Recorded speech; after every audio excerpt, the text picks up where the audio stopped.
Hello everyone, I'm Jelena and I'm an art advisor. And today I'm going to talk about art advisory, how I got into it, why you would maybe pick an art advisor, and most importantly, how do they make money and how do you as a client pay an art advisor and the different kind of options for this. So I want to tell you more about myself. I'm an art historian by training. I have my master's in June and I already did my bachelor's in art history in Ghent in Belgium. Here in Belgium, there's a very little scene of art advisors. So I wanted to go in here and tell you more about what is it that is art advisor and why is the scene so little? And why is it hard for collectors to come to an art advisor, for example? It all started when I was scrolling on TikTok the other day and I was seeing a video of a collector that I followed, and she was talking about all her common mistakes that she made when she was starting out as a collector. She was talking about the mistake of the format, for example. She didn't realize that the painting was that big and it didn't fit on her wall, or that the colors totally mismatched from the photo online. So she was talking about all like these little common mistakes. And I told her in the comments, like, did you ever think about an art advisor? She told me she was actually looking into it in the beginning and she read some things on Reddit and then she decided not to do it because she got a bit scared of it. I think an art advisor feels like something you only have when you are really established in the world already and you want to expand your collection even more. But it's actually the opposite from it. I mean, that's how I want to approach art advisory, because I think you need an art advisor just when you are starting out. You need it when you're in the beginning and you want to look for younger artists or emerging artists, for example. So that's why I want to talk about this subject and make it more accessible for everyone, so it doesn't feel like this elite thing that's only accessible if you're willing to spend thousands of dollars. So, like I told you, I'm an art historian by training. So what am I doing on the art market?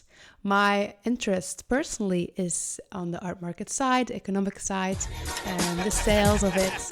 I think it's very interesting, just personally. But my personal interest in interior is also why I started to make these videos on TikTok and on Instagram. And I also wanted to do some longer format because I feel like it's rushed sometimes. But that's also why I'm starting YouTube, because I want to really make videos with more depth and explanation. And I feel TikTok and Instagram is always the format for that, or at least not always the audience. So I started with art advisory, just a few clients here in Belgium. And I helped them in their interior and navigating the art world because they actually wanted to invest or just have some beautiful pieces in their home. So the thing that I find most important for them is, what do you want to experience when you walk into your living room, for example, and you have your morning coffee and you look at your painting every day a little bit and it makes you happy, for example. So those are like little things next to, is it a bit of an investment? Maybe it doesn't have to be, because you want to start at like prices of 2,000, 3,000 for your first painting. The most important thing is your experience. And if you love the painting, a lot of people struggle with actually buying a piece because it feels like something that's there for a long time and it's a big decision in their living room because it takes away the room, for example. So sometimes clients just need someone to help make them a decision because there's so much art out there and they don't know where to begin, and they like certain things but they don't know, is it a good artist or is the price ranged way too high? So now I'm going into what an art advisor actually does, or at least what I am doing. So I come to your home, or an art advisor comes to your home, have a chat about your style. You also see the interior of the client, so you get a sense of their living environment and what they prefer. And then you measure. I mean, at least I measure. And then I send a couple examples, lookbooks. Also, it's important to tell a story. So it's important to give the story of the artist or the painting, or tell something more about why do you think as an art advisor that this work is very important. And it can be not only an investment piece, because you never really know if it's going to go up or down. You can only suggest. But at least you know, is it an established name or not? And does it have a certain particular style, for example? That's actually the power of an art advisor, is that they are everywhere and they see everything.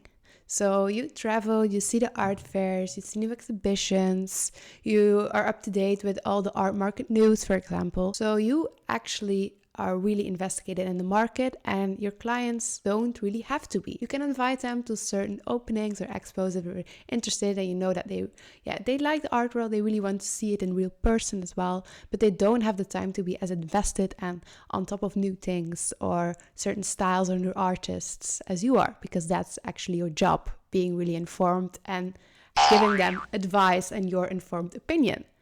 I'm also an art historian by training, so I have like this more historian background as well, so that helps with certain things, and also like seeing styles and just looking at art a lot to see if it's something that's unique. So how do you pay an art advisor? How do they make money? They can work on commission from art galleries. So as I told you, they can look at the whole art market, at auction houses, emerging artists, galleries, but most likely galleries are easier because they give, depending on the gallery, a art advisor commission.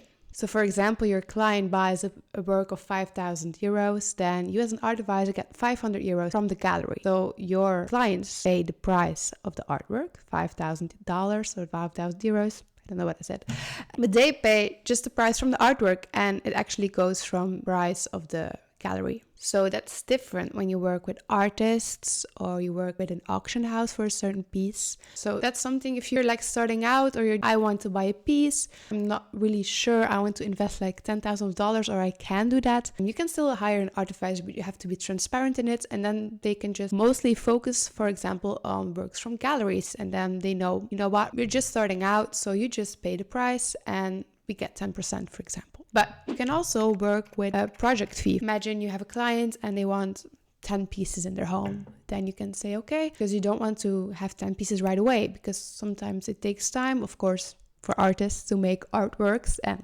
they're not producing like chickens, that they're producing eggs every day. Or artwork. So of course it takes time and you have to wait, look at the market. So a project like that can take a few months or years even. And then you can work with a project fee. So for example, after 2 pieces, you get an amount of money, 3 pieces. And they can also say like, yeah, be transparent, I still have a commission from the gallery or not. But if you work with a project fee, they can most likely also look at like more auction house artworks or emerging artists that they're in contact with themselves. And then with like more bigger collectors, they can also work with a monthly fee. So they're like, I like you, I trust your advice, so I want you for the next 2 years on a monthly allowance, for example, and I want you to looking non-stop at artists for me and what pieces would be interesting for me to buy and my collection. And then that's mostly also very linked on like more investment pieces and like pieces who are in a higher budget range for sure. But it depends on the art advisor as well, which kind of format they love to work with, and also with the clients. So it really depends on the art advisor you contact. But in my opinion, those are like the most important pillars about art advisory and what you need to know if you are considering one to advise you in the art world. So yeah, this was my first video, so I hope you liked it. Okay, bye.